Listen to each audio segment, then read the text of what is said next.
U.S. federal workers hope Republicans will curb Trump, Musk firings. Members of the over 2 million strong U.S. civilian federal workforce are looking to an unlikely source to protect it from Donald Trump and Elon Musk's promise to slash government employees and cut costs. The incoming Republican-controlled Congress. Federal employee unions are lining up lawyers and preparing public campaigns to try to stave off any mass firings, but they're hoping Republican Congress members will join Democrats in defending their importance to local economies, health and safety, union members and government watchdogs tell Reuters.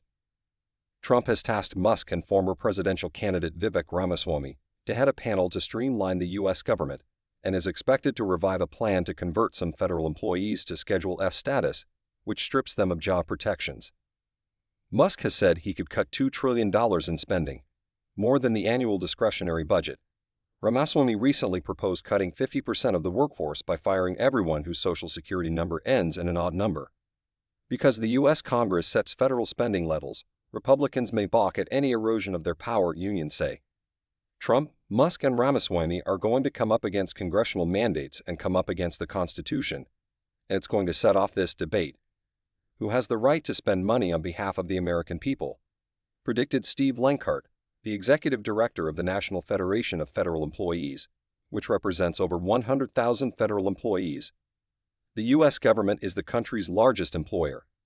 While workers are concentrated in Washington, D.C., and nearby Maryland and Northern Virginia, some of the greatest concentrations of federal workers can be found in areas like southern Oklahoma and northern Alabama, which are represented by Republicans in the House.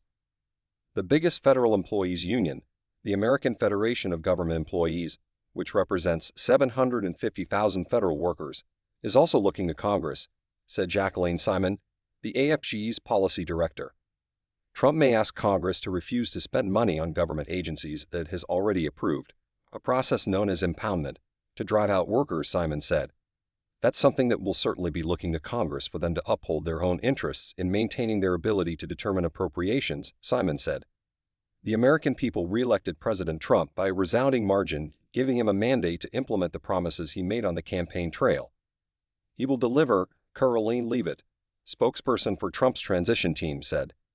The Musk and Ramaswamy panel's advisory role means its real power is still an unknown. It's unclear what kind of authority it would have or what sort of legal oversight it would have, said Michael Knowles, at U.S. Citizenship and Immigration Services, USCIS, employee who represents the agency's workers at the American Federation of Government Employees Union. Many federal agencies, including USCIS, which has a massive backlog of asylum cases, actually have fewer employees than they need to run efficiently, he said. I would certainly hope that all members of Congress, regardless of their political persuasion, would be, protecting their prerogatives in our check and balance system to oversee the functioning of and the funding of government, he said. Republican Q-tits.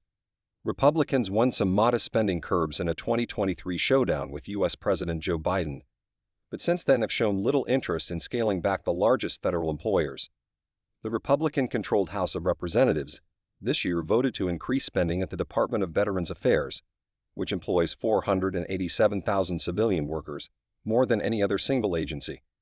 Government watchdogs say they are hoping Congress will stop Trump from purging departments he disagrees with ideologically, regardless of what that means for government efficiency or serving in the public interest, said Joe Spielberger, policy counsel at the Project on Government Oversight.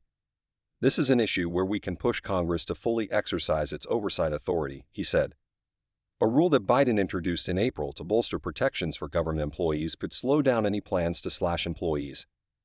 It is not an executive order that can be changed willy-nilly by the next president, Democratic Senator Tim Kaine of Virginia said, but the rule and Congress' ability to block some Trump layoffs taken together represent just a guardrail, not a guarantee, Kaine said.